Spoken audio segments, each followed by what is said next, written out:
Few youngsters వాళ్ళొక friend ఒక sister half sorry ఫంక్షన్కి వచ్చారు. హాఫ్ సారీ ఫంక్షన్ తర్వాత ఈ వాటర్స్లో స్విమ్ చేద్దామని వచ్చారు.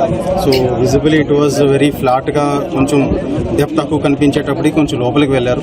బట్ ఇట్ వాజ్ లైక్ ఇప్పటికి హై టైడ్ రావడంతో అందరూ కూడా లైక్ ఒకరు ఫస్ట్ ఇనిషియల్గా ఒకరు డ్రౌన్ అయ్యారు. ఆయన్ని సేవ్ చేయడం కోసం తర్వాత మరి ముగ్గురు, వాళ్ళని సేవ్ చేయడం కోసం మరొక ఇద్దరు వెళ్ళేటప్పటికి అందరూ కూడా unfortunately everybody all the 6 persons and దాని తర్వాత ఇంకో 2 persons కూడా ఈ డ్రౌన్ అయ్యారు. సో వీళ్ళ కోసం సర్చ్ ఆపరేషన్స్ అనేది మనం కండక్ట్ చేయాల్సి జరుగుతూ ఉన్నది.